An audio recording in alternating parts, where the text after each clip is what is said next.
गाय के सानी देत रहे बा कि स्कूल भी जाइबा। चल मुँह हाथ धो के आओ, हम नाश्ता देत बानी।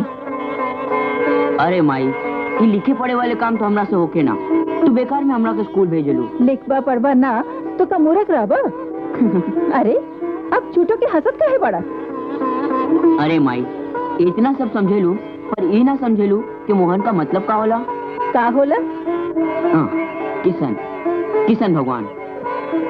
अच्छा ये बताओ, किशन भगवान कौन स्कूल जाते रहन? अरे दिन भर तो उका के गाय ग्वाला से फुर्सत ही ना मिलत रही, तब फिर स्कूल कब जैतन? भैया, वो जमाना में स्कूल ना होत रहे, लोग गुरु के घर पर जाके पढ़त रहे। ते चुप रहो। अब बोल। अरे सोनू स्कूल जाता ना, तब भी तो ये सब सीखलस। माई, किशन भगवान से बड़का बुद्धिमान कोई नहीं थे। हमरा भी स्कूल से पढ़ाई से कौनो मतलब नहीं थे। तू सोनू के स्कूल भेज दिया। अरे वो जमाना कुछ और रहे बेटा। इस जमाना में समाज में अनपढ़ आदमी के कौनो इज्जत नहीं थे।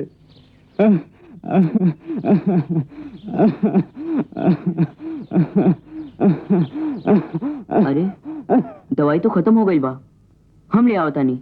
हम बोला एक ना 1000 बार बोलब और देख ले कि तू का करता सुई भोग के। अच्छा तो देखा हम का करत बानी। बाप रे, अरे ससुरा तोरा के ठीक ना कली तो हमारा झटका डॉक्टर ने सुई भोग के।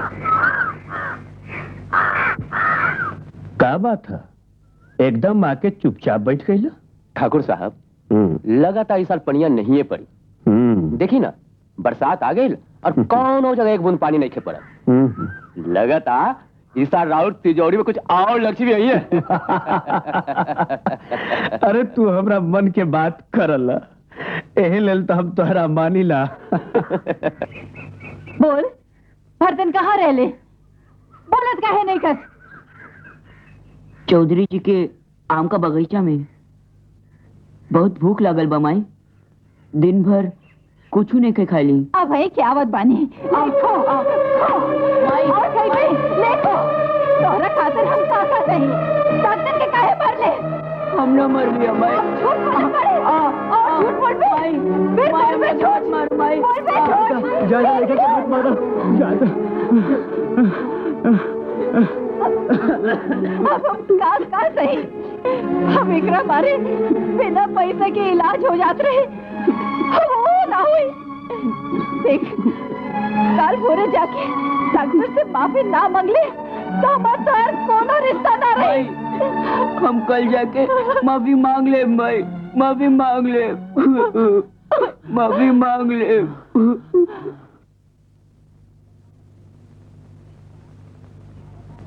बताओ, 3 में 4 जोड़े से का होला? 6 होला। 3 में 4 जोड़े से 6 होला। तू बतावा, 3 में 4 जोड़े से का होला? 7। हाँ ठीक। अच्छा तू बताओ, 5 में 5 जोड़े से का होला? 10। सोनू तुम बताओ, 6 में 5 जोड़े से का होला? का होला बोल। इधर आओ, इधर आओ। पढ़े लिखे से तो कोई मतलब नहीं है।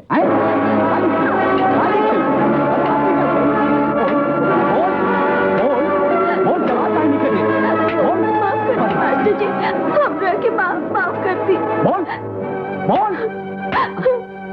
भैया, तू कहे आइले? तारा तक किताब उताब से कोई मतलब नहीं थे। अब तो हर भाई भी बिगड़ल जाता। का कइले सोनू? 3 दिन से जोन सवाल देते ओकरा याद लिखे करत। काहे सोनू? भैया हमारे पास किताब नहीं थे। कसूर ओकर नहीं के मास्टर जी, कसूर हमार है। जितना मारे के ओके हमरा के मारी। तारा काहे के मारी? हम ओकर बड़ भाई हैं, हम ओके किताब खरीद के ना दे सकेली, यही से। नारे मोहन, कसूर तो हार नहीं खे, कसूर तो हमार तो हार सबके है। एगो छोट लड़का के मदद ना कर सकी तो हमनी देश के कौन काम कर सकब। बेटा सोनू, इन्हें आवा, हम तारा के पढ़ाई तू सांझ के हमरा घरे आ जाल करिया। अच्छा। हम तोहरा के पढ़ाई।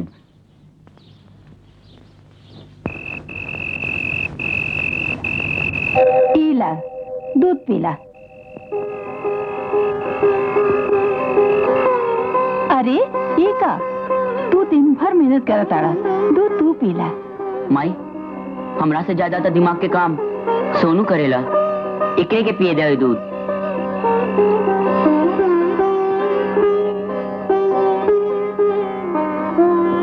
भैया तनी तू पीला। भगवान जी करस तू दोनों भाई के प्रेम जिंदगी भर ऐसा ने बनल रहे।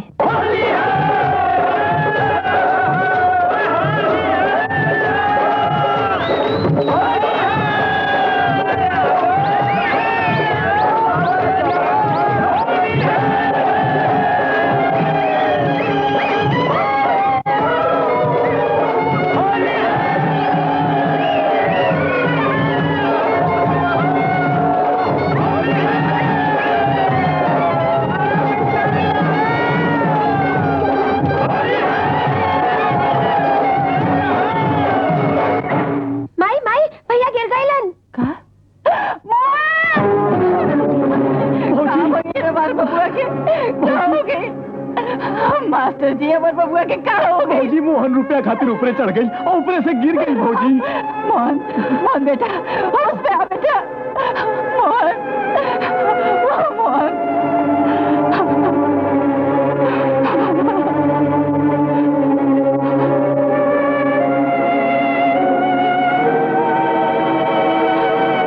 हाइले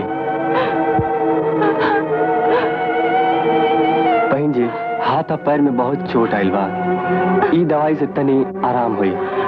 बाकी हमारे यही सलाह बा कि शहर ले जाके इनका के इलाज करावा।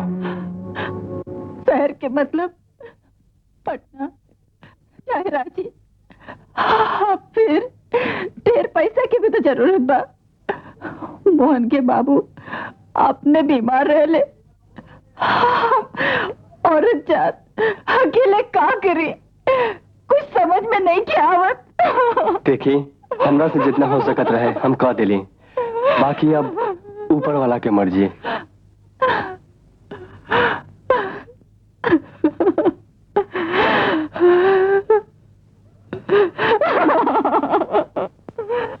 ए चपेड़न जल्दी जल्दी काम करो, बहुत देर हो रहा बा। ए रमुआ, अरे माई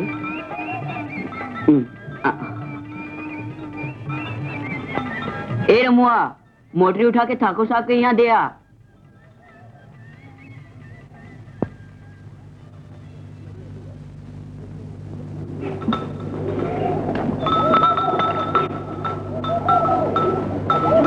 ला बेटा खा ले। अरे माई, और कब तक तू अपन हाथ से खिलाएबू? द अब हम अपने हाथ से खाएब।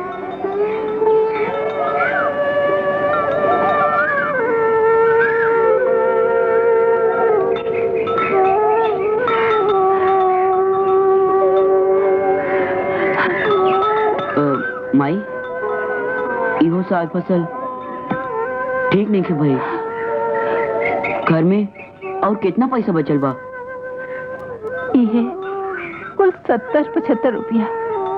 ठीक बा, आज भरी लोगन के खटवा लेता नहीं। परसों हमार पट्टी खुल जाई तो सब काम हम अपने कर ले। तू करबा? तू फिक्र मत कर माई, तोहार बेटा सब संभाल ली।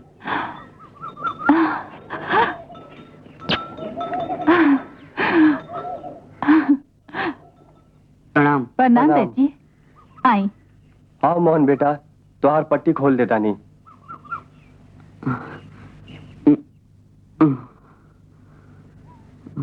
देखी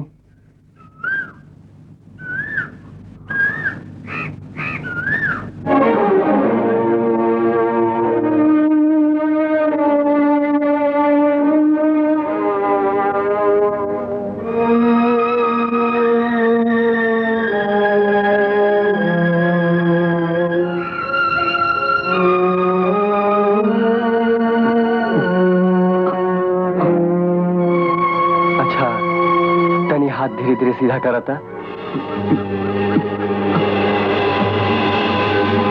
वही काका हाथ सीधा नहीं होत, बहुत दर्द करत बा। ये का कहत बड़ा बेटा, कोशिश करा सीधा हो जाई। माई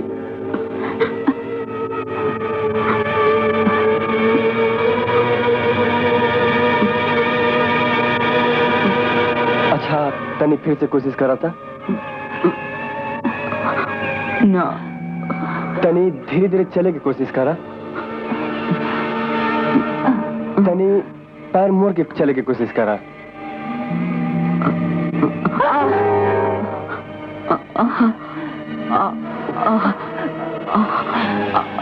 उठा।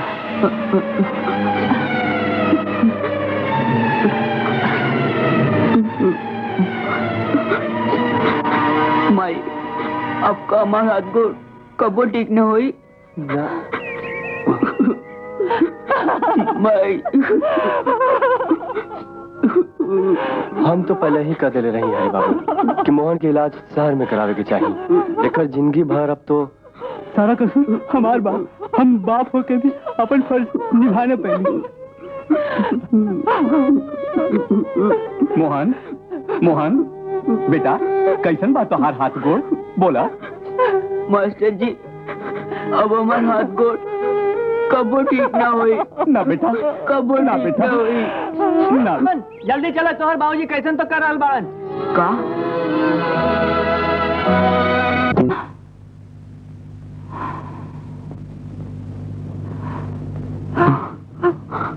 भौजी ऐसे कैला से तो काम न चली। तोरा दूधू को लइका बाड़न सा, तू धीरज ना धरबू तो कैसे चली भौजी। कुछ बुझात नहीं के देवर जी, हम क्या करी। भगवान पर भरोसा रखा, उहे सब ठीक करी है। तेरा दूधू को लइका बाड़न सा। घर में एक को फूटल कौड़ी नहीं के पर श्राद्ध हो। कहा था ठाकुर साहब के देखी। मोहन चला बेटा ठाकुर साहब के यहाँ से हो आई।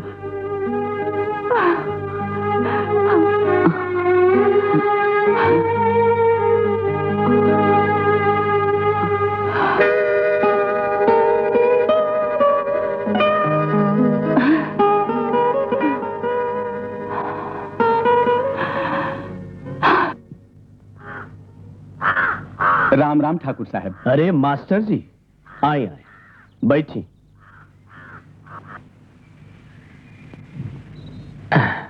कहीं कैसे तकलीफ कैनी है? जेकरा लक्ष्मी की जरूरत रही वो और कहाँ जाई ठाकुर साहब। अरे लक्ष्मी की जरूरत आपने के? लक्ष्मी की जरूरत के कराना पड़े ठाकुर साहब।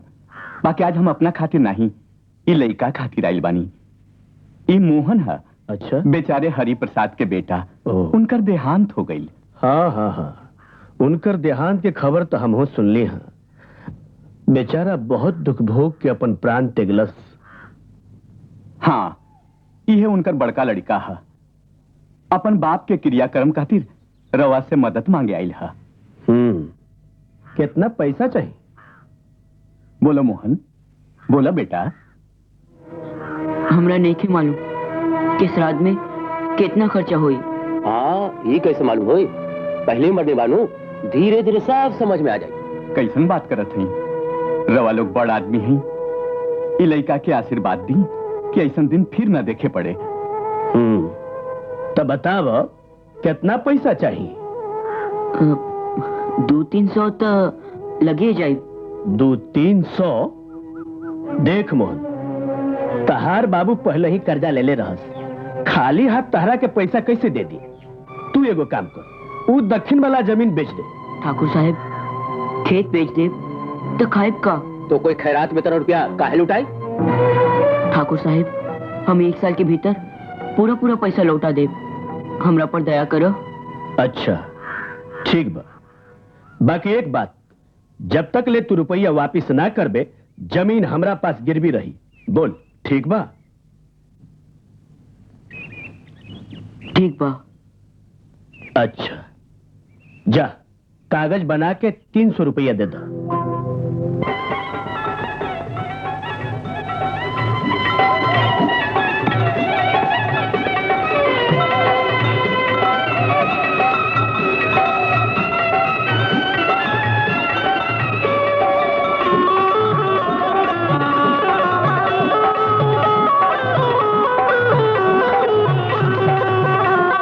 बेटा मोहन, और कितना काम करबा? तनी सुत्ता आला। माई, हमरा के ढेर सा रुपया कमाए के बा। सुस्ताई तो कमाई कैसे? इतना पैसा के का करब हमनी? आपन सोनू के खूब पढ़ाई, ओकरा के डॉक्टर बनाई। ई गांव में अस्पताल खुली, बिना पैसा के लोगन के दवाई मिली। अच्छा अच्छा, चल जो। चल। बड़ बड़ बात सोचेला।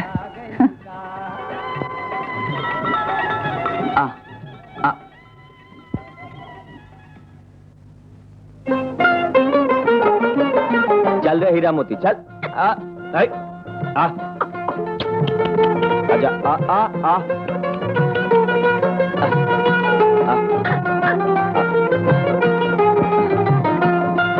अरे माई, जा तू घरे जा, हम काम कर ले।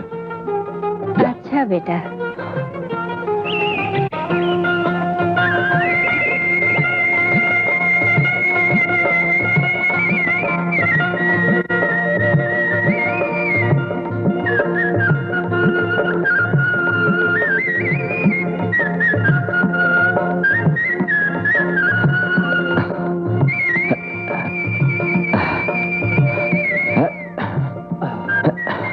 अरे सुनुआ, कब भैया? ई कारे तारा के पढ़े के चाहिए तो तू काम कर रही बाड़ा। अरे जा घरे जा। हम सोचली कि तू अकेले काम करा तारा, तो तोहर काम में हमू हाथ बटा दी। ना ये सब काम तहार ना है, तारा पढ़े के है, डॉक्टर बने के है। जा घरे जा, चला भैया, जा यहाँ से।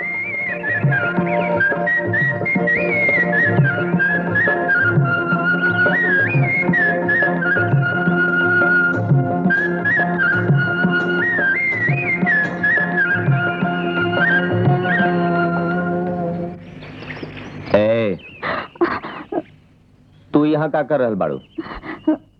अरे हम पूछत हई तू यहाँ का कर रहल बाड़ू?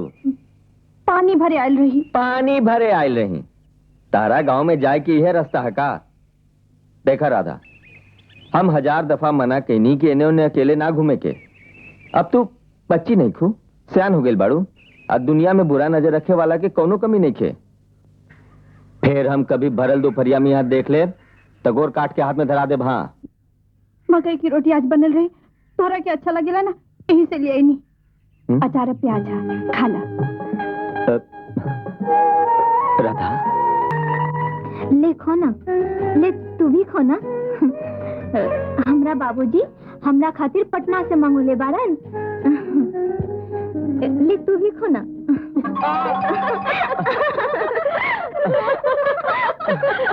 तुम्हारे बाबूजी को पैसा मांगे आए कोई, जाए दे बेचारे के।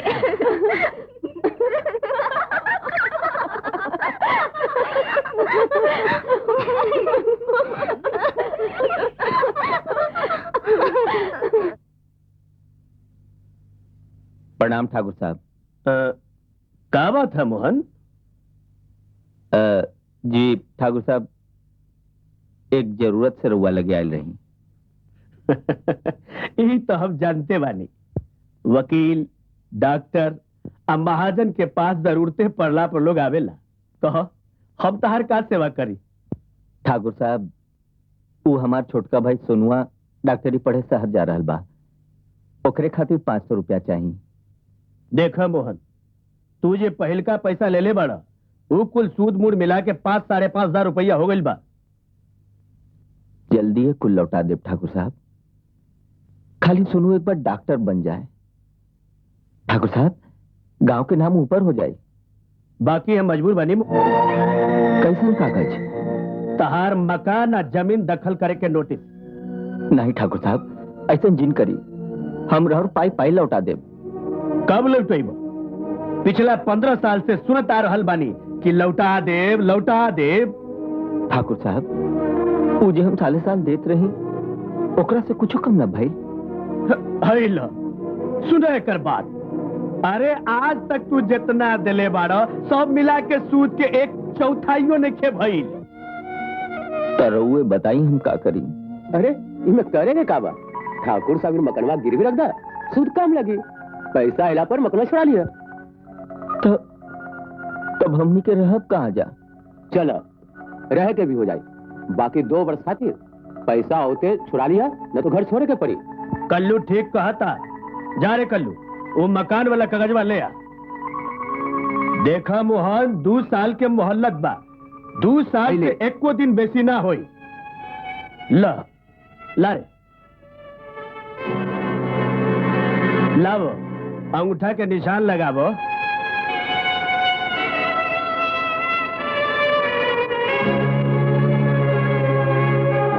जा मुंशी जी के कह के इनका के 500 रुपया दिया दो। जा मोहन, पैसा ले। मोहन अब आवते हुई। माई अरे ई का गेलन? सुनो, ला रख ला, लावा हमरा के था। शहर में ठीक से रहिए, वहां लड़का छुड़ा के बेचे वाला बहुत घुमलन सर। अरे अब हम लड़का थोड़ी बानी, अब तो हम सियाना गुल बानी ना। हाँ। माई के नजर में तो ऊकर लड़का हरदम बच्चा ही रहला, चाहे वो बच्चा के बाप काहे ना होके। सोनू, तू फिर कब आईबा? छुट्टी हुई तब। अरे सोनू, छठ और होली में जरूर चलिए। जाता जियत रहा। ना तो भाई माई के मन न लगी। हमरा के का कह रहल बाड़ा? तू तो दिन रात एकरे फिक्र में रहला। सोनू, सब सामान ठीक से बांध ले बाड़ा ना? जी भैया। और सुना, शहर में जाके कुछ कपड़ा बनवा लिया। बाकी भैया उस समय तो बहुत पैसा। तू ओकर फिक्र मत करा, तारा पढ़ लिख के बहुत बड़ा आदमी बने के बाद। सोनू, जल्दी जल्दी चला, न तो गाड़ी छूट जाए। माई, हम वजह से खेत में चल जाए। हाँ? अच्छा चला।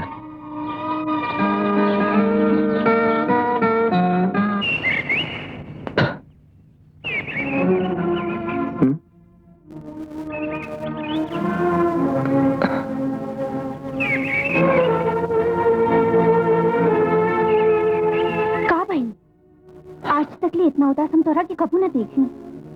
हमरा के बतावा, हम तोहार दुख बांट ली। हमरा इतना अधिकार नहीं थे, बोला। राधा, तू काहे सोचलू उतना हमरा बारे में? काल जब तहार ब्याह हो जाए तो अपन ससुराल चल जेबू तक के आई हमार दुख बांटे? राधा, ये दुख की तकलीफ हमारा अपन है, एकरा के हम अकेले झेलब। तू जा, घरे जा, के हुई जा देख ली तो तार बदनामी हो जाए। जा। हमरा केकरो से डर नहीं थे, हो जाएगा बदनामी।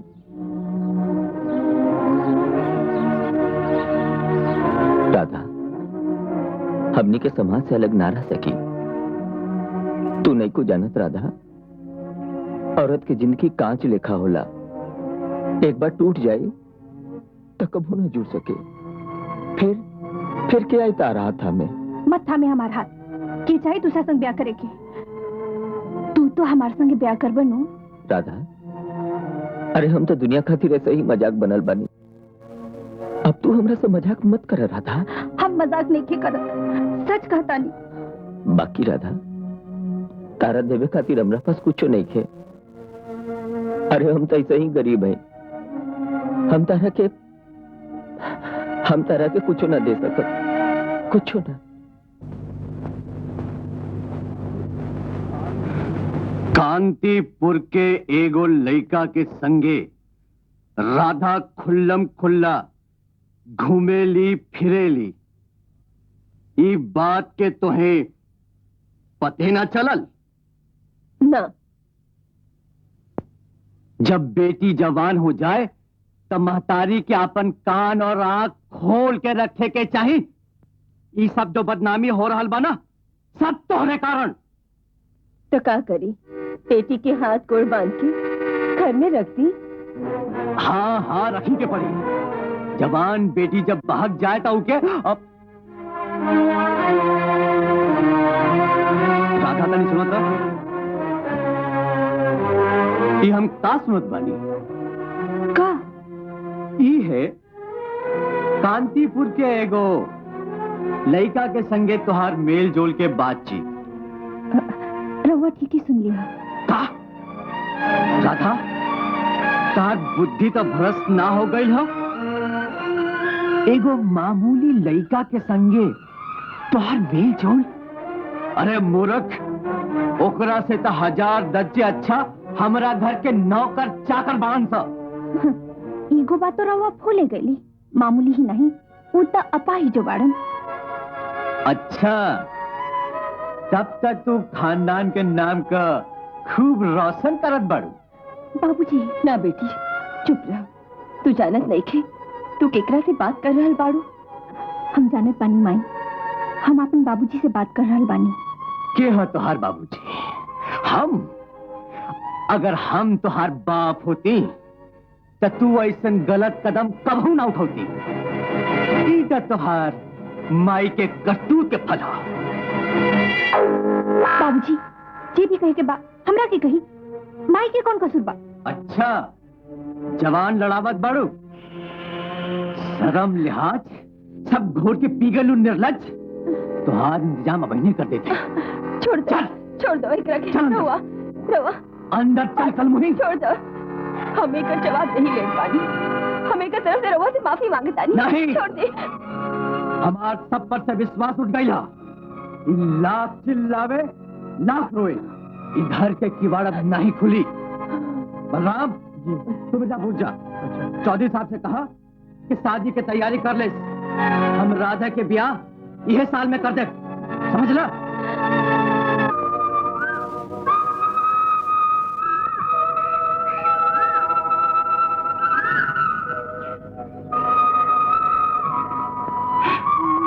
ये का करत बड़ा बेटा? साल भर के इहे तो खुराक बा, एक रोके बेच दे रहल बड़ा। माई अब ही पैसा के बहुत दरकार बा। सोनुआ के चिट्ठी आइल रहे कि ओकरा किताब खरीदे के बा। तब बाकी साल भर कैसे चली?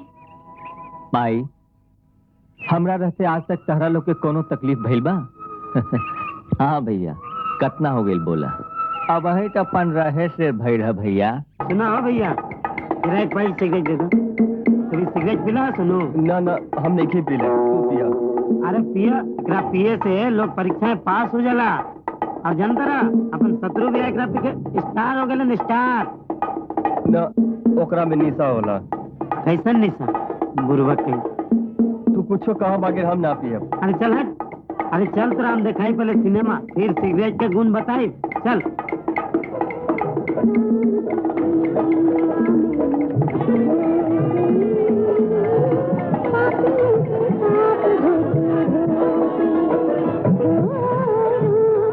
ए झोल्टन, ई कहा? अरे सिनेमा हॉल है, चल तेरा अंदर दिखाई। बाकी वो हॉस्टल में देर हो जाई तब। अरे हॉस्टल सब हम संभाल ले। चल अंदर, राम तेरी गंगा मेली लागल बा अंदर में। का बात बा माई? तू फिर जाइबा तो नानू? अरे माई, आज तक ऐसा कबू भइल बा? सोचत रहनी कि घर में एगो बहू आ जाए ता। माई, अरे तू तो हमार मन के बात छीन ले लू। हम यही सोचत रही। साचे? हाँ माई, तू ठीक कह लू। सोनुआ शहर में अकेले रहता, एकरा पहले की कुछ गड़बड़ हो जाए, एगो नीक लड़की देख के ब्याह ठीक करता। हम सोनू के बात नहीं की करत, ता? हम तो तुहर ब्याह के बात करत बानी। हमर? हाँ। अरे माई, तू का बुझत बाड़े? जैसे हम राधा के बारे में कुछ जानते नहीं थे। हमरो पसंद दिया। माई, हम ब्याह ना करब। काहे? तू पूछत बाड़ू काहे? माई, अगर राधा तार बेटी हुई तो तू का हमरा से नपाहिज आदमी से ब्याह कर तू? के कहत बा कि तू अपाहिज बाड़े? तोरा जैसन लड़का पाके तो कोनो लड़की अपन भाग्य सराई। अरे माई, माई ये सब कहे के बात बा। हम तो जान गई माई कि दुनिया में लड़े खातिर दोनों हाथ पैर सलामत रह के चाहिए। माई, सलामत रह के चाहिए। आखिर हमरा कौन हक बा कि हम केकरो जिंदगी खराब करी? अरे हम तो खुद दुनिया में पाहिज बन के बोझ बन गई माई, बोझ बन गई। राधा का चाहत दिया। राधा का चाहिए जे तू चाहू वो है।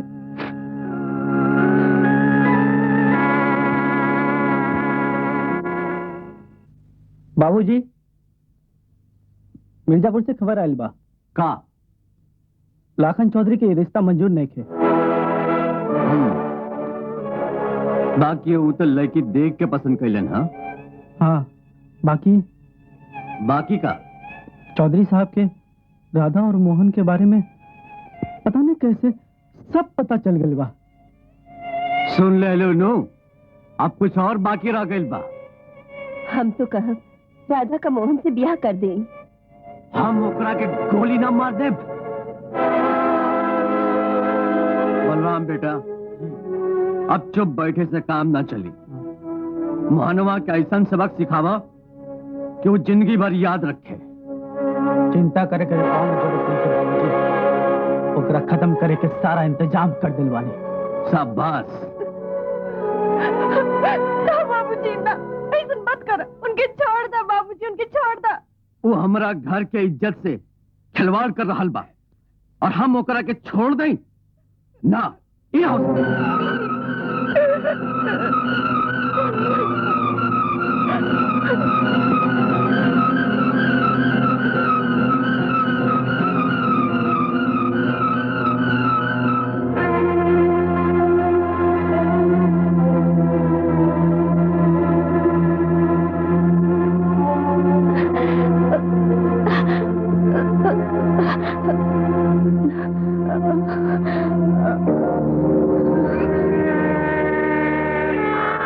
हरि प्रसाद के बेटा मोहन अब इस दुनिया में न रहेगा, चाहे रामू।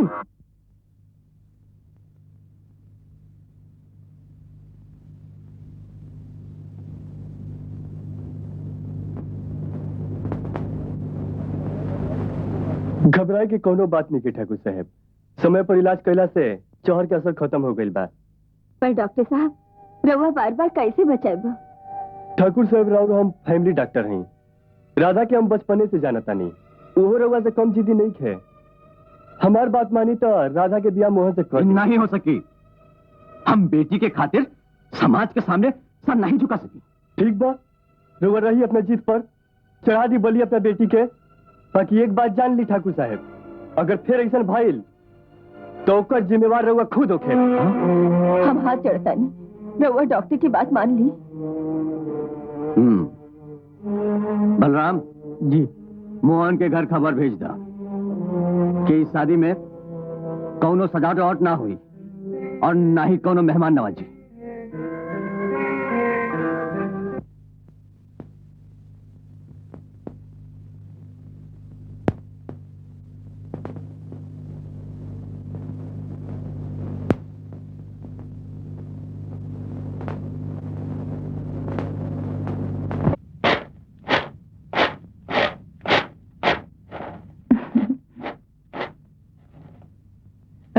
ले माई, अपन लड़का के खाना पहुंचावा। दिन भर बैठल बैठल अब तो लगता कि हम सचमुच बुढ़िया गइल बानी।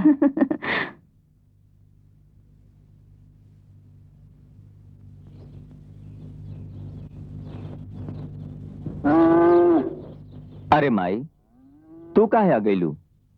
काहे रे, आज तक तो हम ही खाना लेके आवत रही। अब का भइल? ना मतलब कि इतना तेज धूप में छोटका तो घरे रहले रहे। बाकी सोनू तो काले चल जाई, फिर तो हमरे आवे के पड़ी। ल, आज ही कुल दुल्हन अपने हाथ से बनवली है।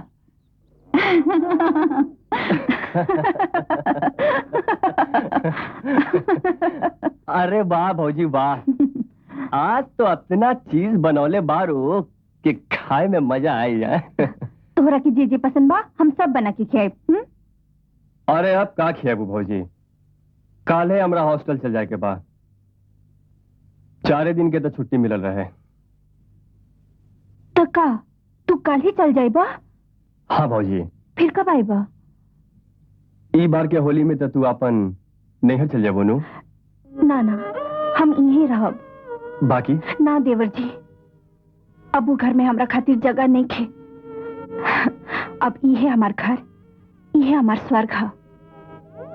भौजी, कहीं ये बात खातिर तोरा मन में कोनो अफसोस तो नहीं खेनो? ना ना, एकदम नहीं।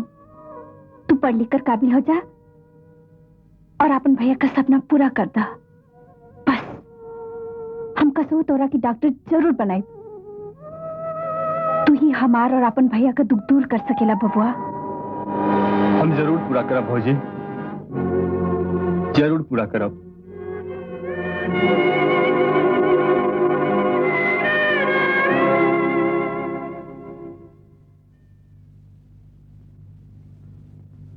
हाय।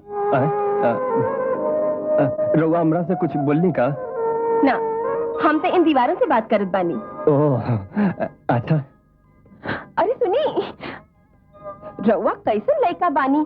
दिन भर किताबे में बंद रहेली। तनी अखियां खोल के तो देखी, चारों तरफ कितना कुछ बा देखे के खातिर। चल ना। कहाँ? ये कैंटीन माँ का तू हमरा के कप चाहू न पिला सकेला? ना, वो बात नहीं है। बात दरअसल ये बाकी हमरा पास पैसा नहीं है। तो कौनो बात नहीं खे, हम पिला दे। दोस्ती करे खातिर पैसा की कौनो जरूरत नहीं खे। बात यह है कि हम ही किताब एगो लड़का से ले रही, ओकरा के आज ही लौटावे के बाद। हाँ, देखी तो। ओ, ये किताब, ये तो हमरा पास दिया। हम तोहरा के दे, एक दिन खातिर ना, पूरा 1 महीना खातिर। अब तो चलो। अगला महीना में परीक्षा बा। का बात बा? लव लेटर लिखा तारा?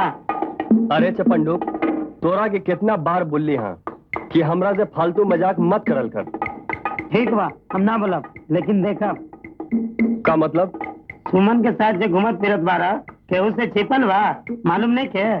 तो का मालूम बा तोरा? वो किताब देवे के बोलले रहे हमरा से, वही से बतियौले रही। वो हमार अच्छा दोस्त बिया। ठीक कहला बाबू, दोस्ती के दोसर नाम मोहब्बत और मोहब्बत के दोसर नाम बियाह। देखा, तू हद से ज्यादा बढ़ल जाता रहा। ठीक बा, किसी मत, हम जाता नहीं। उल्लू कहीं के 300 रुपया भेजे के कोशिश करब। ये गहना ले जाके बेच दी और देवर जी के पैसा भेज दी। अरे ना दुल्हन, ये तो तोहर सुहाग के निशानी बा। ये सब ना बेचल जाई। तू चिंता मत करा, मोहन जी करे ठीक है करी। नहीं माई, जमीन मत बेची। असो ये गहना हमरा के अच्छा ना लगे, और फिर गहना तो जरूरत पर ही बेचल जाला। जे दिन देवर जी डॉक्टर बन जाए हैं, हमने की सब दुख दूर हो जाए, कोनो चीज की कमी ना रही। रवा देर मत करी, जल्दी जाके पैसा भेज दी।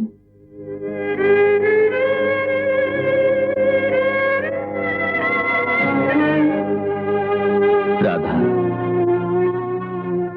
अब तो आज तक तहरा के कुछ न दे सकली। ये उपकार हम कैसे चुकाए बुझात नहीं थे। ना, ऐसे मत कहे। रवा हमरा के औरत की सबसे पवित्र चीज, एक चुटकी सेनूर दे देनी। अब हमरा के और का चाहिए? हमरा खातिर तो ये सबसे बड़ी चीज है।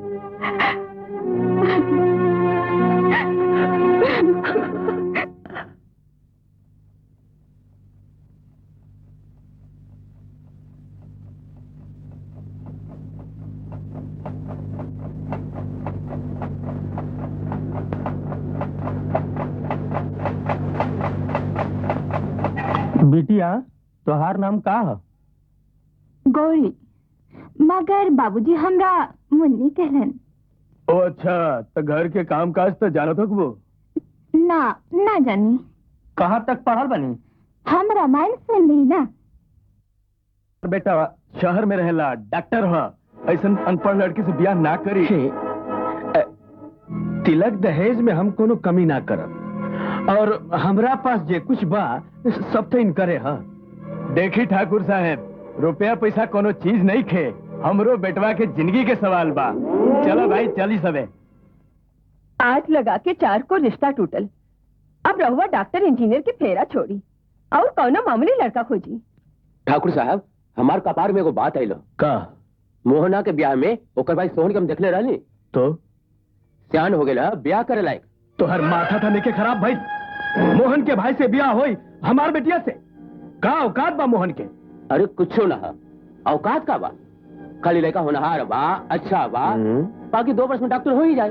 और फिर मोहना तो रउआ से ऐसा बंधल बा कि वही रिश्ता तोड़ ही ना सकेला। हाँ, बतवा तो तू ठीक कहला। एक काम कर, आजे जाके मोहन की खबर कर। ठीक बा, हम चल जाए।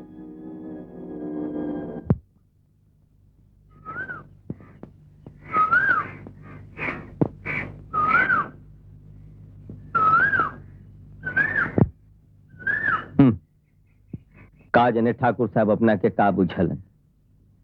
अरे सुनवा, कोनो हमरा ऐसा अनपर गंवार बा कि जकरा तकरा से ब्याह करवा दी? का भइल है बबुआ, केकर बात कर रहल बाड़ा? अरे माई, ठाकुर साहब अपन बेटी के ब्याह हमार सोनुआ से करवावे के चाहतरन। तो एमे खराबी का है? इतना बड़ा लोग बानी, कम से कम अपना बराबरी का तो समझ ली। माई तू बुझत नहीं खू, उ लोग सोनुआ के खरीदे के चाहत बाड़न। अरे बेटा हमार हो, वो खरीदिए कैसे? ई मकान और जमीन के बदले में। तो का भइल, आखिर सुनवा के एक न एक दिन तो ब्याह करवाही के बा, और गौरी भी तो सुंदर बाड़ी। अरे माई, सोनुआ पढ़ल लिखल बा, शहर में रहल बा, मूरख गंवार लड़की से कैसे ब्याह करी? ठीक कहले मोहन, तो हर माई भी तो गंवार रहा, बाकी तू लोगन के बाबूजी भी तो ब्याह कैले, बड़ा गलती कैले है ना? पता ना, बेटा के गंवार माई के माई कहे में भी शर्म आवेला। कैसन बात कर रहल बाड़ू माई? ठीक बा, अगर तहरा ई रिश्ता मंजूर बा तो हम आजे जाके ठाकुर साहब से बतिया ले। अब तक खुश बाड़ू? हाँ। मोहन, तू अपना भाई के बुलाव, हमहू ब्याह के तैयारी करी। ठाकुर साहब, सोहन के परीक्षा के 2 महीना बाकी बा, सोच रहल बानी कि परीक्षा के बादे होकर ब्याह करी। ठीक बा, जैसन तोहार मर्जी। बाकी छेका करे में तो कोनो एतराज नहीं खे। जी ना, रहुआ तैयारी करी। ठीक बा, तैयारी करी लू। जी हाँ। अच्छा चला प्रणाम। ठीक कहिए।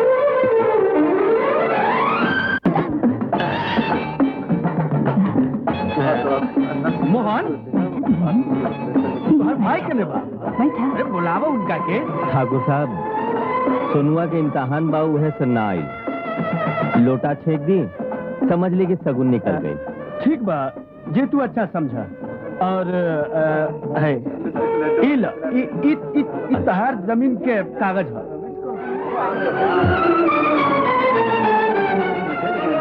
लमन, घर और जायदाद। मंगलम भगवान विष्णु, मंगलम गरुड़ध्वजा, मंगलम पुंडरीकाक्षा, मंगलाय तनो हरि।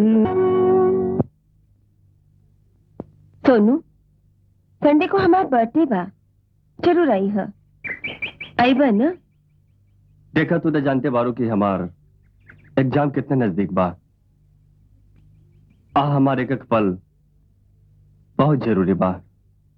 हमरो तो एग्जाम बा, एक सांझ हमरा ना दे सकीला? ऐसा बात नहीं है, तोरा खातिर तो हम सब कुछ कर सकिले, लेकिन परिवार वालन खातिर भी तो हमार कुछ फर्ज होला ना। तोरा के आवे की होगी, हम इंतजार करब। चल।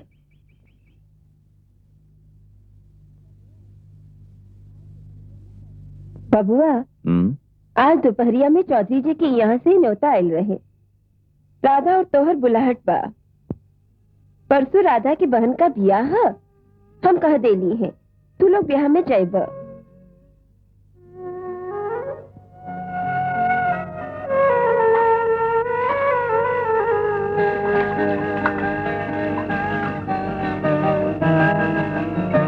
माई, हमरा लगे ढेर काम बा, तू राधा के भेज दा। हेलो, राधा अकेली कैसे जाए? बियाह के बाद तू लोग कभी गईले भी तो ना हो। वो लोग तो कभी वो बुलौले नहीं खन। दुल्हन, वो लोग तोहनी से बड़ बाड़न, उनकर कुछो बोलल तू लोग के मन में न लेवे के चाहिए। ये बहाने चल जाइब तो हमनी के संबंध सुधर जाये। 4-4 रुपए किलो भैया, 4-4 रुपए। आवा 4 रुपए किलो है भैया। 4 रुपए भैया। अरे इतना बढ़िया दाना है।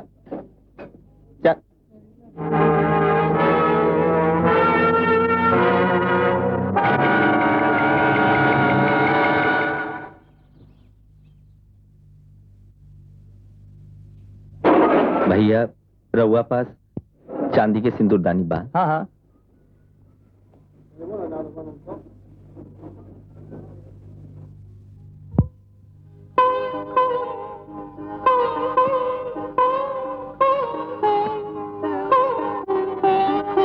कहाँ रहली दिन भर?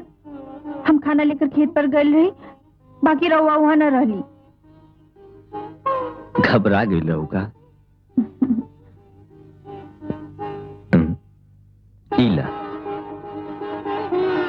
का बाइकरा में देखा, पसंद बा? तहार बहन के ब्याह में देवे खातिर ले आइल बानी।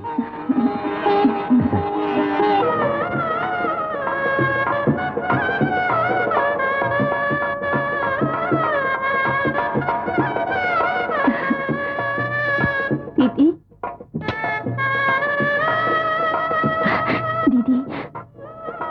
माई प्रणाम। खुश रह। ये तू अपन का हाल बना ले लू?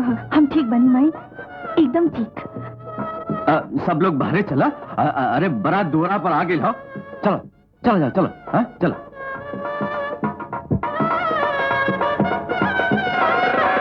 राधा, तू वहां ना जाइए। और सुना, तू अपने लंगड़े पाइस के अंदर बुला लो। बड़े घर के बारात है, केहू देख ली तो हमार नाक कट जाए। बारात वापस चल जाए, ओके भी अंदर बुला लो। और तू भी यहाँ रहा है?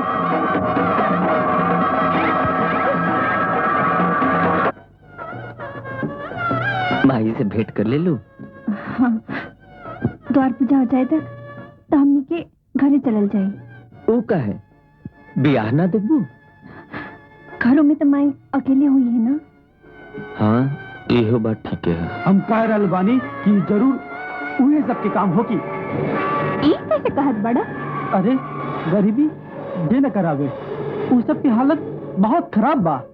काले हम अपनी आंख से देख ले बानी, बाजार में मकई बेचत रहे। हो सकेला, चल देखल जाई।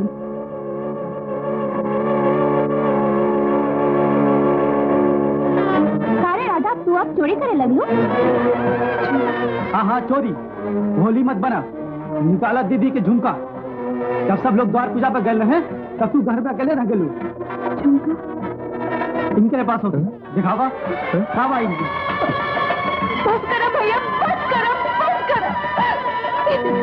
देखो देखो लोग, देखो बाकी तो सब पूरा हो ही गई। ये एगो बाकी रही, आज पूरा हो गई। अरे हम तो छोट बहन खातिर सुहाग का सिंदूर लेके आयल रही। चली हमरा मन रखी खातिर रवा के इतना अपमान फेंके पड़े। आज से ही चौखट में हम कोड न रखब। चली। अरे राधा, दोनों लोग कहाँ जा रहन बाड़ा? कम से कम आज रात तो रुक जा। ना माई, हमरा के जाई दे। अपन घरे तो जाता नहीं, वहाँ हमरो कोनो अपमान न करेला। वहाँ तो रानी बानी, रानी। हमरा के जाई दे माई। ला रानी के दे दा हमरा तरफ से। भगवान होकर के सुखी रखे। चली।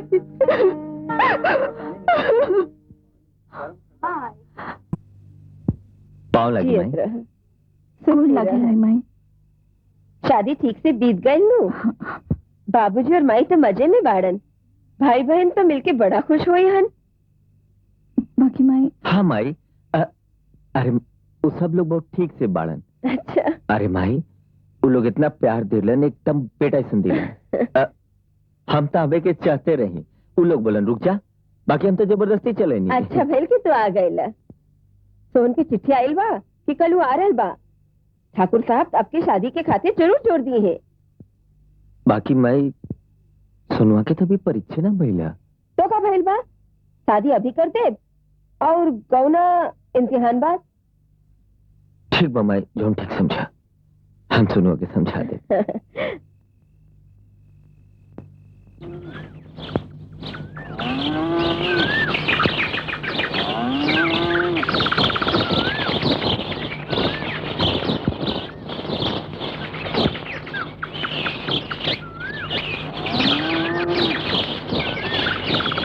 भैया, तारा ब्याह तय करे से पहले हमरा से पूछ लेवे के चाहत रहे। अच्छा, तब कुछ करे के पहले तारा से पूछ लेवे के पड़ी। ये कोई मामूली बात नहीं है भैया, ये हमार जिंदगी के सवाल बा। तारा बुझा रहल बा कि हम ताहर जिंदगी बर्बाद करत हैं। अरे नारे सुनवा, इमे ताहर गलती कुछो नहीं के। हम ही तो भेजनी तारा शहर पढ़े खातिर। शहर के हवा लागल तो स्वाभाविक बा। भैया, रउआ हमरा के गलत समझत हैं। हम ही कहत रही कि एक बार हम डॉक्टर बन जैती, फिर ब्याह करती। सोनू, तारा पढ़ाई ना छोड़े के, तू ब्याह करके चल जा, दुल्हन निजे रह जाई। ठीक बा भैया, जैसा और मर्जी।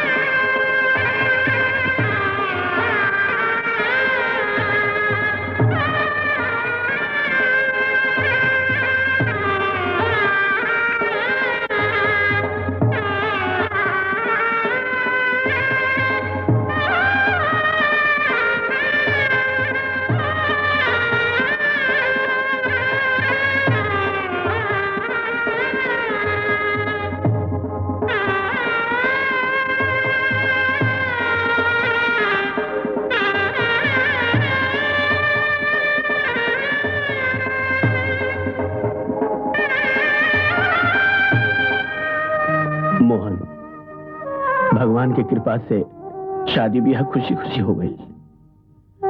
हमार एक गो बेटी ब्याह बड़ा लाड़ प्यार से होकर पालन करनी है।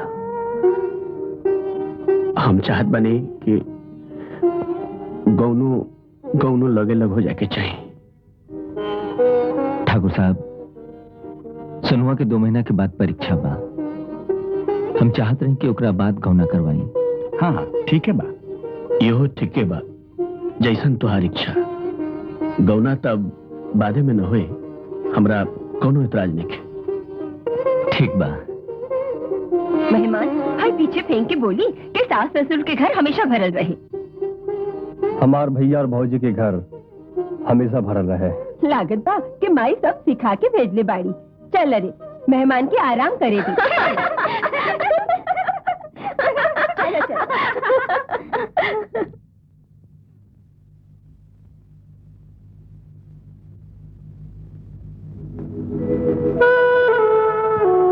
का नाम बा तोहार? बतावनो। नाम ना बताएबो? देखा, अगर आज तू नाम ना बताएबो तो अब तो हमने की भेंट गौना के बादे होई नो। बतावनो। रउआ हमार नाम जानती बनी? देखा, हो सकेला कि गौना के समय हम ना रही। गौना के का जरूरत बा? रउआ जी रही ना, ई घर तो अपने ही है। ऐसा ना कहे के, भैया हमरा खातिर सब कुछ बारन। उनका सेवा कैल तहार भी तो धर्म बानो। ना, हम वो टूटल घर में ना रह सकी। तू घर में ना रह सकबो तो तोहार बाबूजी के घर में शादी ना करे के चाहत रहे। हमार बाबूजी ना गए रहे। ये लक्ष्मण जी के राम जैसन भैया अपन घर और जमीन छुड़ावे के खातिर हमार बाबूजी के फसोलन। होश में बात करता रुकी ना। हम होश में बात करत बनी। नेके विश्वास हो तो अपन राम जैसन भैया से पूछ ली।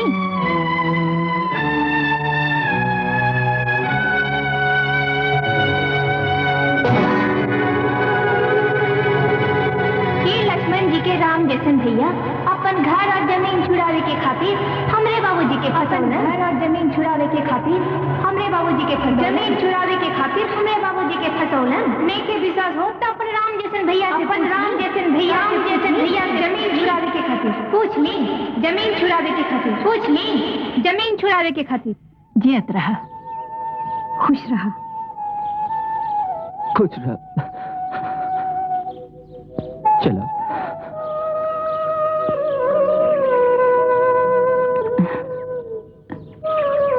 अरे भाई वो सुनुआ जा रहा बा, लड्डू कहाँ बा? घर में। अच्छा सोनू, रुक सोनू, सोनू सोनू रुक, सोनू भाई भाई रुक, भाई छोटका रुक रे भाई। अरे हम तो भुलाइए गए नहीं भाई।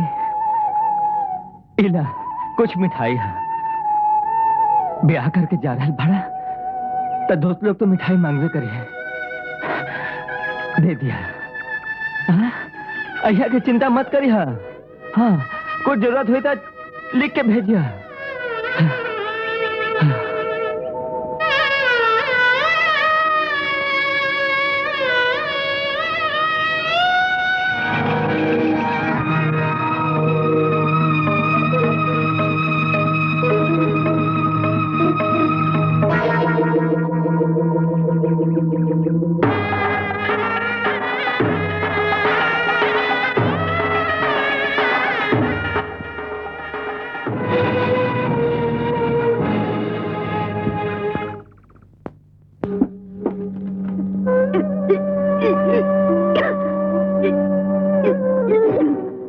बेटी का भइल? कुछ नहीं माई, बस तनी सा उल्टी हो रहल बा। हाँ माई, चक्कर आ रहल बा। एकर माने हम दादी बने वाली बानी।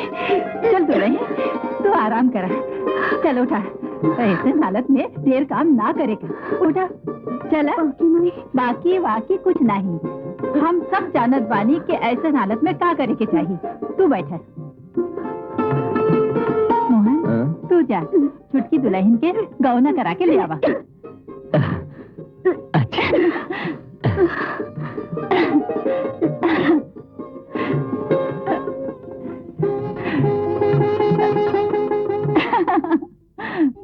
आज सवेरे तो कॉलेज छोड़ के चल आई लो। कुछ अच्छा नहीं लागत सुमन। काहे? का बात बा? कुछ होता ना। कुछ तो बा। एक के रात में हमारी जिंदगी बदल गई सुमन। जौन बात हमरा पहले ना मालूम रहे वो अब मालूम हो गई। केहू के मन में ऊंचा जगह पर बैठा के फिरावल बड़ा भारी होला। देखो, बुझावल मत बुझाव, साफ साफ बताव का बात भाई। तारा के तो बता ही के पड़ी सुमन, काहे कि तू हमारी जिंदगी के सच्चा साथी बारो। लेकिन अभी ना, फिर कभी बताइब।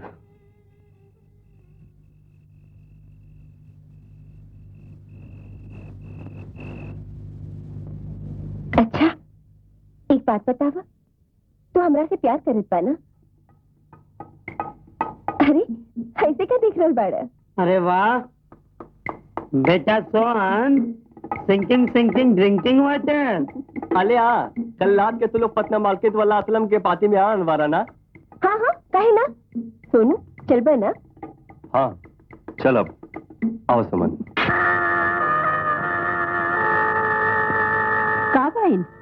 का भइल बेटा? अरे ये कोई खाना है? अरे एकरा से बढ़िया तो हमरा यहाँ के नौकर चाकर खाना खाइला। तोरा कैसन खाना पसंद बा हमरा के बतावा, हम बना के दे। अरे हम जैसन खाना खाइला तोरा सबके तो 7वें जन्म में भी नसीब ना हुई। बेटी ऐसा मत कहा, तू ही घर का बहुरिया ना लड़की हो। हाँ वो तो हम देखत बानी, लड़की के कितना माल दुलार मिला था, हम यहाँ एक पल ना रह सकी। काबल बिटिया का बात बा? देख ले काका, हम एजा कितना सुख भोगत बानी। यह खाना हमरा मिलेला, अपने सब लोग तो बढ़िया कमरा में रहेला और हमरा के ई टूटल फुटल झोपड़ी में अकेले रह के पड़ेला। हमार कमरा पसंद बा तो आज से वहीं रह। ना अब हम यहाँ न रह। काका हाँ आज हम तोरा संगे चल जाए। राधा बेटी केहू तरह ओकरा के रोका, नहीं तो मोहन के मालूम पड़े तो ओकरा बहुत दुख होई। जा। ये तो का कहता रू बिटिया, अगर एहिजा से एको बार जो तू गोर बाहर निकाल लू तो ये लोग तेरा जिंदगी बना भी नहीं है, ये लोग को बहाना मिल जाए। बाकी हम ऐजा नहीं की रह के चाह। वो तो ठीक बात बिटिया, लेकिन जब तक सोहन बाबू डॉक्टर नहीं के बन जात तब तक तो सब रखी के पड़ी। ओकरा बात तो ये मन बुझाए से करी है। अरे रहने के तो यूं ही मरे के पड़ी।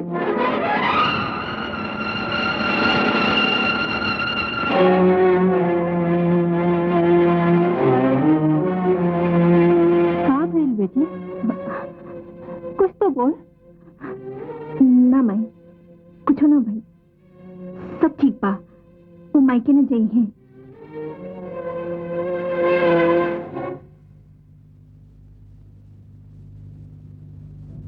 सोनू सोनू का बात बा?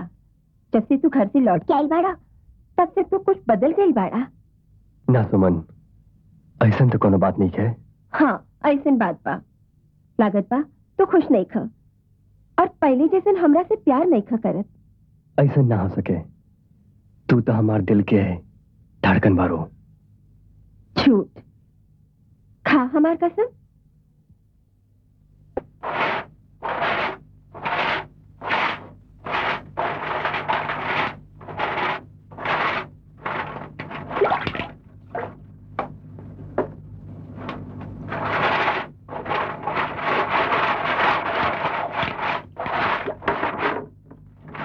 छुटकी दुल्हन तू दिन भर बैठल रहेलू, तनी काम में हाथ बटा दा।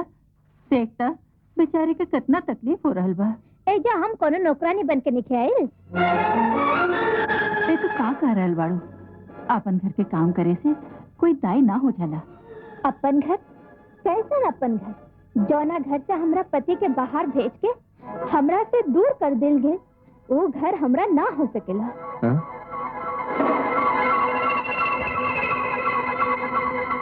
अरे दुल्हन ऐसे ना बोले के। हम ठीक बोल रहल बनी। रउआ लोग अपन घर और जमीन ज्यादा छुड़ावे के लालच में हमरा साथे विवाह कैली और आज कढ़ाई के बहाना बना के हमरा से उनका के दूर कर देली। ई तू का कह रहल बाड़ू? हम गलत नहीं के कहा। ब्याह के इतना दिन हो गए और आज तक ना वो अपने आइलन ना उनका के केहू बुलोलन। तू ठीक कह रहल बाड़ू दुल्हन। सुनवा के हमरा के बुलावे के चाहिए। अच्छा हम आज चिट्ठी लिख दे। आज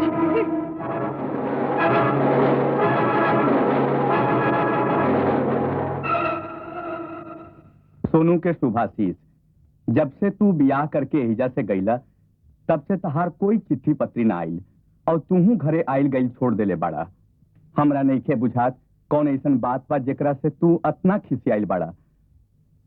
हमरा से कोनो गलती हो गई होखे तो ओकरा खातिर माफी मांगतानी। तू लौट के घरे आजा, दोनों भाई लइकाई जैसन गले लग के रोई। हमरा दिल पर बहुत बड़ा बोझ पड़ल बा, ओकरा हल्लुक करा। तहार आसरा में भाई मोहन। आई बहन जी आई, धन भाग हमार के रउआ हमरा घरे आईली। बाकी हमार दुर्भाग्य बा कि हमरा यहाँ आवे के पड़ल। पाँव लगी माँ जी। खुश रह। अरे माई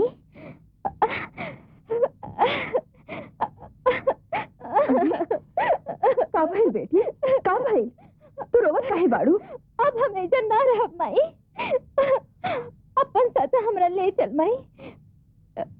हाँ बेटी जरूर ले चलब। हम यही जो नौकरानी बने खातिर थोड़े ही भेज ले बानी। कि रउआ का कहत बानी बहन जी? कौरी तो ये घर का लक्ष्मी हो। तो चुप रह। लक्ष्मी की हालत हम सब देख रहल बानी। खैला बिना हमार बेटी कैसे सूख के कांटा हो गई बिया। खाना तो लोग नहीं है देवेला, ऊपर से काम करे खातिर दिन भर ताना भी सुनत रह के पड़ेला। ई लोग के का मालूम बा कि ई लोग से अच्छा हमार नौकर रहेला। सब स्थिति जानते हुए रवा लोग ब्याह कैले। हमनी के थोड़ी रिश्ता खातिर कह गए नहीं जा। कितना जबान चल रहा है बा इकल मुही के। ई मत भूलो कि हमरे मेहरबानी से ई घर में बाड़ू लोग। ये हमार ससुराल है। ससुराल है न रही, अब ई हमार बेटी के घर है। अगर मुंह बंद करके रहे की बात रह ना तो यही घर से सामान निकाल के फेंकवा दे। अरे रहुआ का बेली का बात बा माई? तोरी कारण हमार बेटी के ई दुर्गत भइल बा। का भाई? सब तोड़ चालाकी बा। ते जानबूझ के हमार बेटी के दुख देले बाड़े। एजा गौरी के कौन दुख बा? अब बेटी यहाँ न रही। ललन चो गौरी के सामान ले आओ। हमारे घर के अंदर ना जा सकता। अरे गौरी हमारे घर की इज्जत दिया, हम अपन घर की इज्जत के बाजार में नीलाम ना होके देता। इज्जत कैसे इज्जत? भीख मंगन के भी कौनो इज्जत होला? गौरी जरूर चाहिए। ठाकुराइन, अरे गौरी के जाके पिया तो जरूर जाए, बाकी सुनुआ के अबे तक ना जा सकी। आप वो ये घर में कब न आई है? उनका के मालूम हो गइल बा कि रोवा लोग कितना नीच कमीना बनी। दुल्हन तू का कह रहल बाड़ू? केहू हमरा का करी? हम एक बार ना 1000 बार कहा कि रोवा लोग नीच और कमीना बनी। दुल्हन तारा जे कहे के बात से कहला, बाकी तू घर के पत्तो हो बाड़ू, इज्जत से जा। अरे हम पहुंचा दे। हाँ ये हमार घर है, हमार जब मर्जी हुई आए जब मर्जी हुई जाए। रोवा लोग बोले वाला के हैं? अच्छा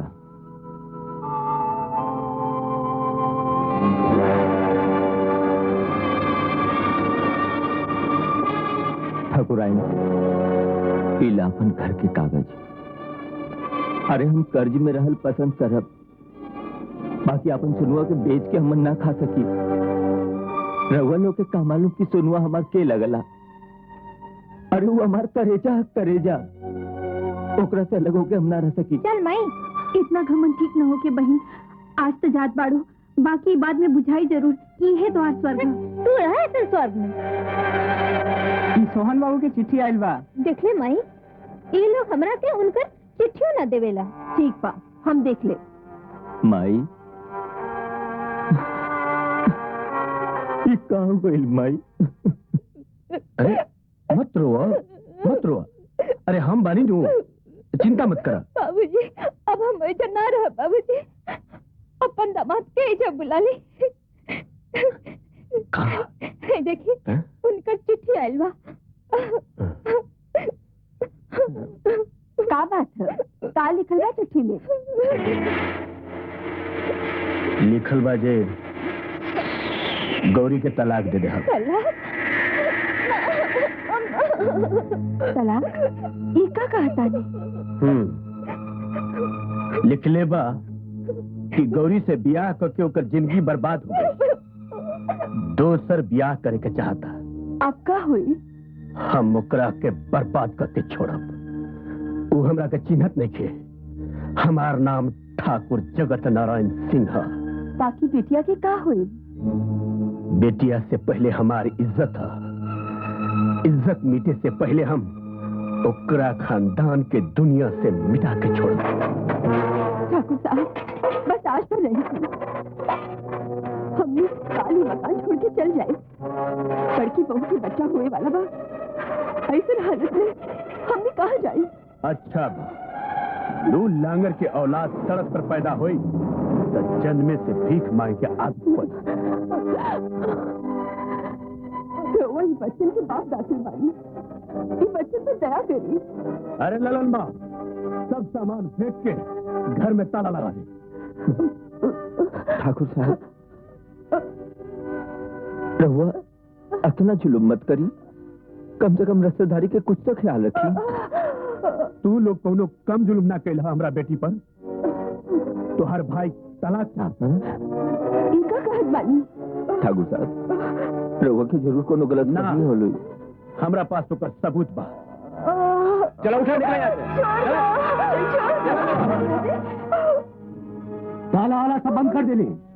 अब सब जमीन हमार बा। हमार आदमी जाके फसल काट के ले आई। अगर कोई ओकरा हाथ लगाई तो ओकरा हाथ काट दिल जाए।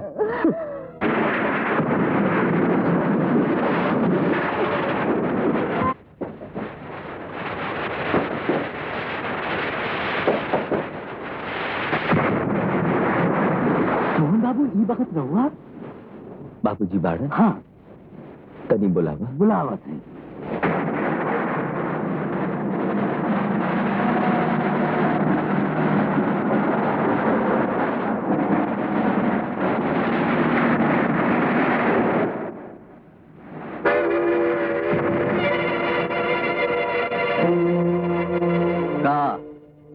राधा मर गई, यह खुशखबरी हमके सुनावे खातिर आई बाड़ा।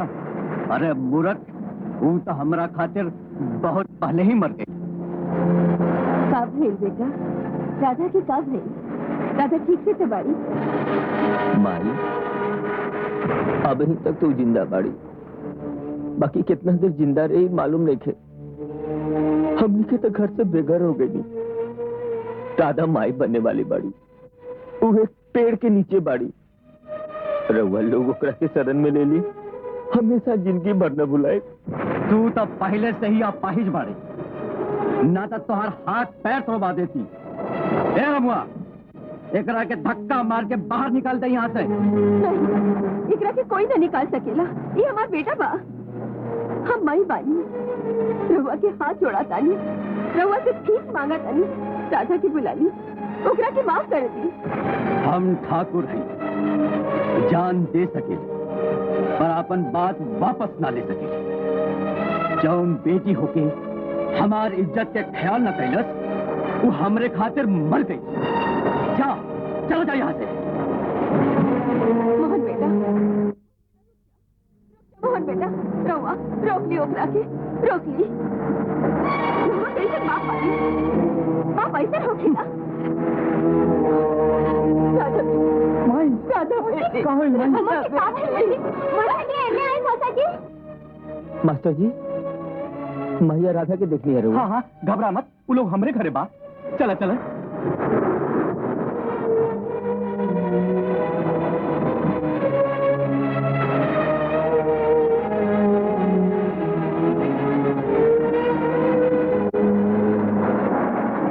मास्टर जी, का बेटा? किशन भगवान के जन्म भी तो ऐसे ही बरसाती रात में भइल है ना?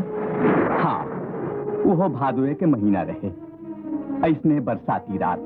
मास्टर जी, हम तो अपना जिंदगी में कुछ नहीं की के लिए जरूर अपन किशन का नहीं आ रहा बा।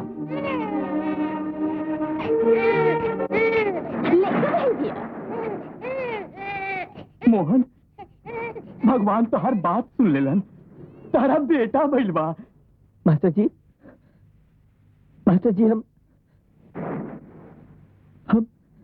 हम पापन माई, इतना रात गए कैसे आइलू? चुप कर, हम चोरी छुपे अपन माती देखे आइल बानी।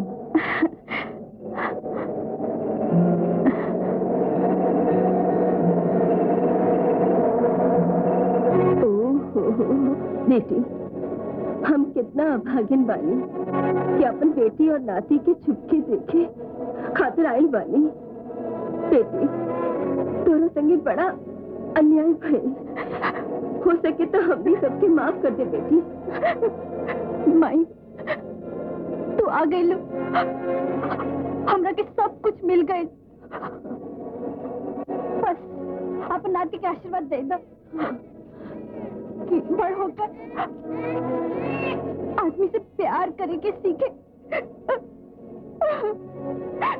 अच्छा बेटी, अब हम जात बानी। ना माई, इतना रात कैसे जाइबो? फोन होके तो हम चुपके से अब वापस चल जाए। ना माई, मत रो बेटा, मत रो।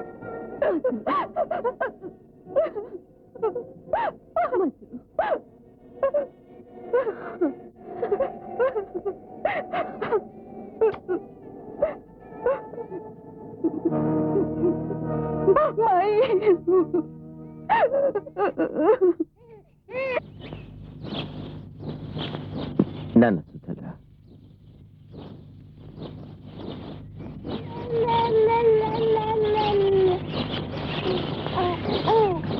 हमार बेटा हमरे से लूल लागना भाई।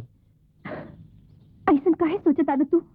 हाँ राधा, हमरा तो बहुत डर रहे कि कहीं हमार बेटा हमरा ऐसा लू लांगर होए तो ओकर जिंदगी का होई। बाकी अरे एकरा गला में हार कैसे? आज भोरे माई आयल रही हमरा से मिले। बबुआ के आशीर्वाद देके ये हार दे गई। माई आयल रहे? अरे तो तुमरा के जगह लो का है ना? माई चुपके आईली और चुपके चल गईली। मोहन बहू हाय देखा तार गांव से तार भाई आयल बड़ा तारा से मिले खातिर। हम जानत रही भैया एक न एक दिन तो अपन बहन की जरूर याद करबा। माई भेजली बिया ना अपन नाती की देखे खातिर। आज पूरे माई आयल रही। का इका कहता रू माई आज भोरे आले हैं? हाँ देख ये देख माई अपन हर बबुआ के दे गई। बाकी राधा माई तो कल साथ में परलोक से धर गई।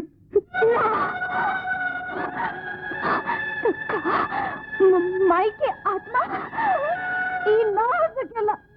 माई आयल रही हमरा से मिले के आयल रही। माई आयल रही कैसे बोले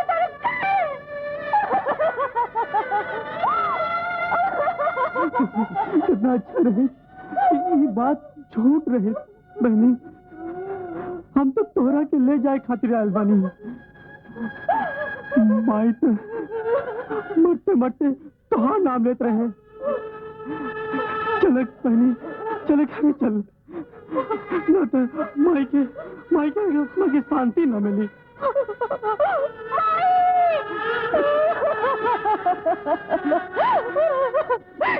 चलो भैया चलो माई का आखिरी दर्शन करा दो। हे भगवान ये हम का करनी? अपन हाथ से अपन जिंदगी बर्बाद कर लेनी। उस तलाक चाह रहा बानी। अब तो हमारी जिंदगी बर्बाद होए से भैया ही हमरा के बचा सकेले।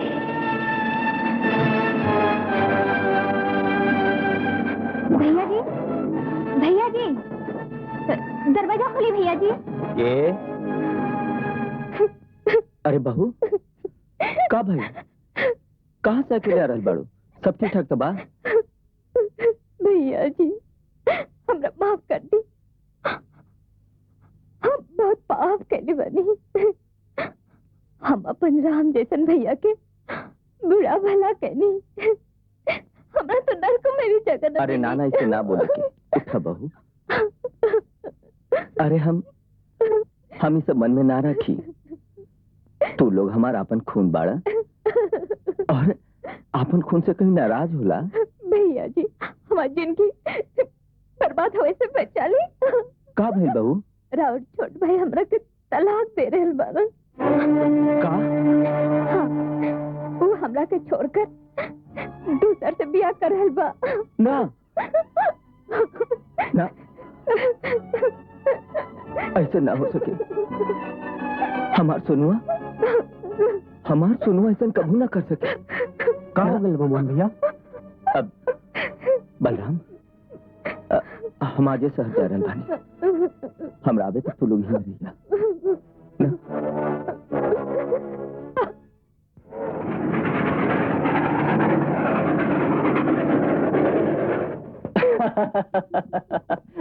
अरे सोहन बहुत देर से एगो लंगड़ा तुहार कमरा में बैठल बा। लगत बा कोनो गरीब मदद चाहत बा। कहाँ बा? कमरा में बैठल बा। बहुत भगावे की कोशिश कैले पर भागत नहीं के।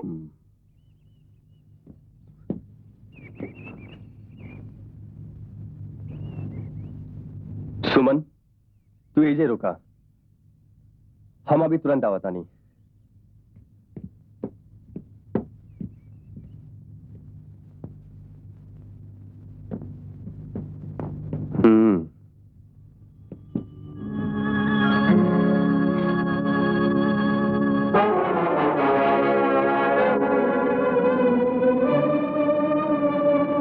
रउआ यहाँ काहे के आइल बानी?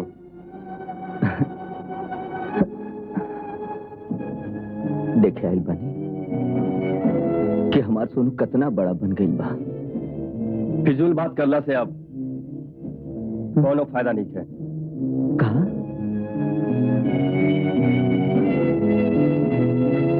अरे सुनवा, एक दिन हमार बात सुनने खातिर तार मन अकुलात रहे। जब ले कहानी न सुन लेता तारा नींद न आवत रहे। और आज हमार बात फजूल लागे लगा। वो सब दिन अब ना रहल। हाँ से त देख रहल बानी। ना तो घर के लक्ष्मी के तो अपमानित न करता। तारा तलाक चाहिए? नालायक, बेशर्म, यही दिन खातिर तारा पढ़ा लिखा के बड़ा कैले रही। रउआ पढ़ा लिखा के कोनो एहसान नहीं ही कैले। ऐसे पढ़ैली कि शादी के बाजार में हमरा के ऊंचा दाम में बेच सकी। मकान और जमीन के बदले तो रउआ हमरा के बेच दे। और कान खोल के सुन ली, वो गंवार लड़की के साथ हम अपन सारा उम्र ना काट सकिले। शादी करके तो रउआ हमारी जिंदगी बर्बाद कर दिली। बाकी अब हम अपन जिंदगी अपना ढंग से जिए। ओ में रउआ लोग के दखलंदाजी करे के कोनो जरूरत नहीं है। सोनू, ये क्या है सोनू? ये हमारे गांव के एक आदमी हवन। तू जा यहाँ से। मगर ई कहत रहे तो हार बिहा बीवी ये सब का है? ये पागल बारन। तू जा यहाँ से। तू घरे जा। जा सुमन। वाह सोनू वाह। अरे आज अपना भाई के भाई कहे में शर्म लागे लगल, वही तो हमरा के पागल बना देला। और मेम साहब, तहरे चलते आज हमार भाई हमरा के भाई नहीं के कहत। तहरे चलते ही अपना बीवी के तलाक दे रहल बा। तो ही नागिन है जकरा चलते आज हमार सुनुआ के नजर बदल गई।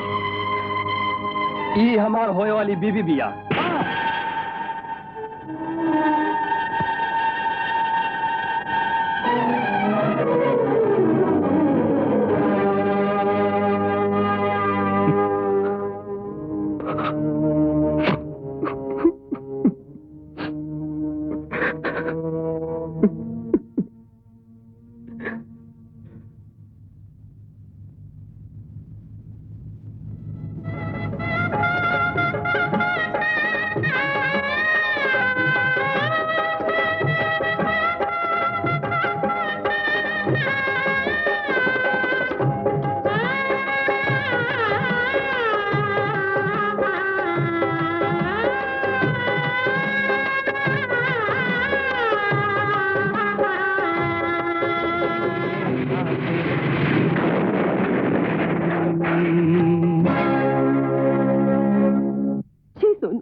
लगे मत आई हो।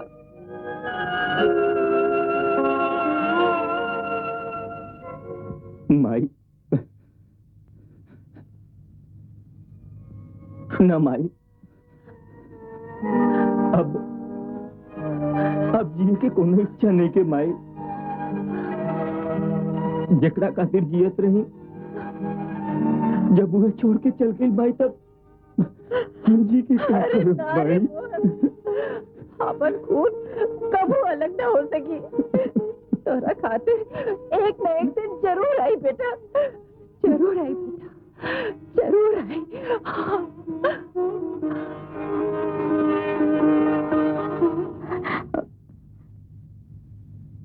चला देखी सोनू आयल बाड़न। भैया हमरा के माफ कर दो भैया। हम तो भी लाख देखे रगल कि तारा से माफी मांग सके भैया।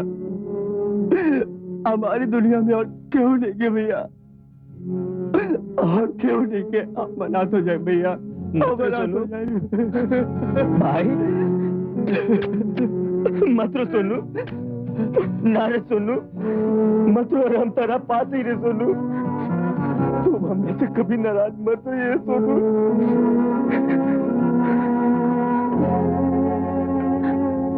भैया हम डॉक्टर बन गए नहीं। सोनू तू डॉक्टर बन गई माई माई अपन सोनू डॉक्टर बन गई माई।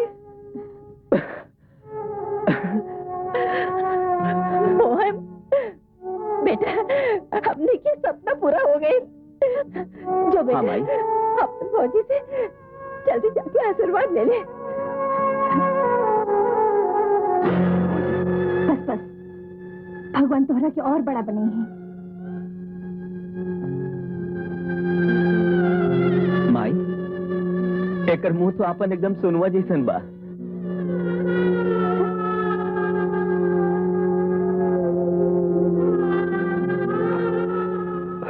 ठाकुर साहब ई का करल बनी रउआ हमार पिता समान बनी। बेटा तुहार लगन ईमानदारी के आगे आज हमार घमंड चूर चूर हो गई।